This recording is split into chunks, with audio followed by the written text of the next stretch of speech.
Well, good morning. My name's Anthony Hurren. I've been a freelance photographer for around 18 years. Today I'm going to be doing a user review on the Lowepro Freeline 350 AW. I packed it with my Fuji gear. Let's see how we get on my way to work. Well, hi guys, I'm doing this review on the Lowepro Freeline Backpack. I really want to let you guys know what I like about this bag, some things I'm not sure about, but also what you can really fit in this bag. Now, I shoot the Fuji X mirrorless system, so perhaps I can fit a bit more than you guys who are shooting full frame SLRs, but I think it'll be helpful for you as well. Let me take you to the first job I did in the city with this bag. So today I'm using the Freeline Backpack on a corporate shoot in the city of London, and so far it's been really comfortable. Let's see how we get on for the rest of the day. Doors opening. So one of the first things I like about this bag is the way it looks. I think it's quite a slick looking bag. I think it suits the city a lot in terms of not looking too much like a photography bag. You can tell that Lowepro have been inspired probably by other companies like Peak Design with their everyday backpack, and this is a good thing for us photographers because Lowepro have been around for many years, but they've actually been provoked, I guess, into designing bags that look very slick but also are very practical. One of the first things I noticed about this bag that I really liked, especially commuting on the underground in London, was the fact that it has a strong reinforced base, and that is excellent. This gives me peace of mind about my lenses being at the bottom of this bag, but also enables it to stand upright. When you're on the underground train, you don't want to keep your bag on your back when you're crammed in the tube. Even when you're sitting down, you want to stand it up on the ground by your feet, and that really helps to just secure the bag and enable you to stand it up without having to fall over. So let me do a run through the bag, some of the other things that I like as well. You've got your nice active zone, so nice padding, breathable back. The whole bag is made with this kind of scratch resistant material. It also has got a bit of a sheen to it. It reminds me of satin or luster paper for photographers printing. This material is water resistant, but if it really does downpour, you do have a rain jacket inside. I think I put mine in here. You've got your rain jacket as well. That's in a pocket just in there, put it in there. You can put it in the outside, there's a pocket there as well. My business card's in there. Probably wouldn't put a passport in there, it's a bit vulnerable. There is a waist strap tucked away inside here, you can pull out if you want to have extra stability. Laptop and tablet can go in there. Pockets, you can put your passport in there, might be safer. You've got your SD card pockets in there as well. Loads of pockets. Let's go to the other side. I set this up so I can put my lenses in this side. Again, you can access your pouch there. Again, you've got another pocket in here. Pen, pocket, another pocket there as well. Dividers here as well, 2 dividers. Got these extra straps here if you want to attach maybe a drone or something, or maybe a tripod.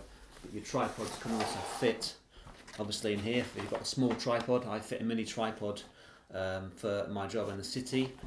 You can fit your bottles in there. It's got these straps that go around. If you want a bit of extra security, they've also put another attachments across here that can go across either across the bottle line but also across the zip line here. It's just harder to get to for someone to pickpocket from the side of the bag. A strap here for your luggage, you can put this on top of your luggage. Handles on the side, which are great as well. A really good feature is the phone case, so you can stick your phone in there. You can unzip this and that expands to fit your phone in. A sternum strap which goes across. It took me a while to get used to the sternum strap to slot it in. It looks slicker than the old clips, but it is a bit more fiddly to get in, but it does work well. But I did find actually when I've have a heavy bag with lots of kit in, when I kind of expand my chest a bit, this comes slightly loose. That's one thing I wasn't quite sure about, whether that's not meant to take too much pressure, but it just does slip loose a little bit over time. One of the things I noticed with these side access bags is I'm used to having a nice big kind of pelly case, but the reason I wanted this bag was I needed to be more portable. So I had to get used to knowing which side had the lenses in and which side had camera bodies in. Eventually I got used to it. I used the Lowepro logo as my kind of sign that this is the side where the cameras are. So I had a Fuji X-T3 and a Fuji X-H1 in there. 16mm on this one. That's the portrait lens, a 56mm. I've got a metal hood on this one. This is the one I used for the corporate headshots. A little kit pouch in here. I had some ND filters in there, spare batteries and some little Rode mics in there as well. One thing to remember is to zip this up when you turn the bag over. You could access it when it's standing up. Just have a go, see what it's like. Probably a bit more tricky. Got to be careful that lenses don't fall out, so it's probably safer to do like that. Little note I noted is when you're having the bag on its side, if the bottle's in the other side, it's a bit tricky to balance it, so it's best to take your bottle out really when you arrive on your job, just so it means you can stand it easily on its side. I had a 90mm lens here, good for my outdoor portraits. Well, this is a wide angle. I didn't take this on the job, but the lens I took was the one on the camera there filming me now. You can get an idea of how much kit you can fit in. Obviously, if you're a Fuji user and use the little I call the midget gem lenses, the F2s, it's a 35 F2. These are tiny, so you can fit loads of these in if you've got a lot of these lenses with Fuji gear. I was doing the job purely daylight. I'd done the job before there, but I always carry a flash with my corporate jobs as a backup in case they ask me to do something like a big group shot. And my little sync and my camera strap, Peak Design capture clip, my little squeegee thing. Just one note actually on the capture clip for Peak Design. I found it quite hard to put that on the strap. Really, it's too thick with the phone case carrying there to put your capture clip if you've got one of those. But I did put it on the other side. It did fit just about, but I had to get used to grabbing the camera from the other side. Really, Lowepro have designed this excellently. They kind of designed a tray system. So here we are. So you can configure your bag to how you need it. And this was a real selling point for me. I really wanted a bag that I could change up depending on what job I was doing. The next day I did a filming job and I had the same kind of configuration, but I also stuck in a small gimbal, Zion Weebill Lab, stuck in there. I stuck all the bits in there as well. That went in there. So I had a gimbal as well as all my cameras in the same bag, and that was excellent. That means I can do big events where I'm doing stills and short films. I really like that about the bag. So you design your layout before you stick it back into the bag. One question I had was, would it be possible to actually fit in my new Fuji 200 F2, which is Fuji's biggest bit of glass? Is it going to be possible for me to fit this in here? So you have these orange stitching lines as guidelines.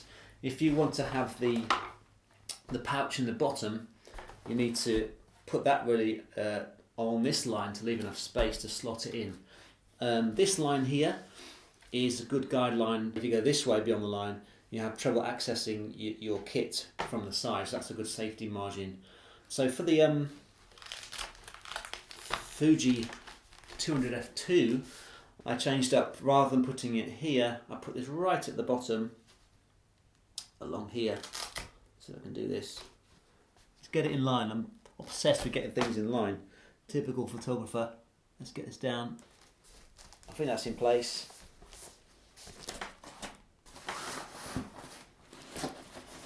I've actually managed to fit my Fuji 200 with the body and the grip on. So that can be an XT2 or a T3. Just in there. It's going to be heavy, but that fits in there for my little short walk to my kingfisher hide. And the 100-400 also fits in there as well. Now that is superb. It is a tight fit, but I'm happy with that. two of Fuji's biggest lenses so far, until they bring out 400 2.8 something, in the bag. Stick the pouch in there. So I can put this in there.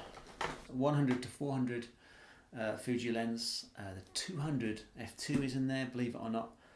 The XT2 at the moment, with a grip on, is attached to the 200, so that's brilliant. And the Fuji XH1 is in here with a 16mm on, and I fit my 80mm macro. The only problem is I've got no room for my sandwiches, so I'm going to have to find out how the best way to carry my tea is and my sandwiches. Maybe I'll stick it into my tripod bag, but it's great to have all of that, my wildlife kit, in that one bag. When I get to the hard, unload it all.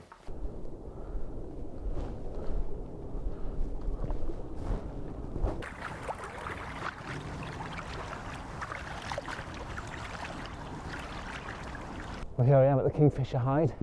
It's been nearly 2 months since I've been there. It's a beautiful morning. I'm trying out this new Lowepro Freeline rucksack. This means I don't have to carry so many bags. It's been great, and the hide looks okay from here. So let's see if we can get some kingfisher pictures today.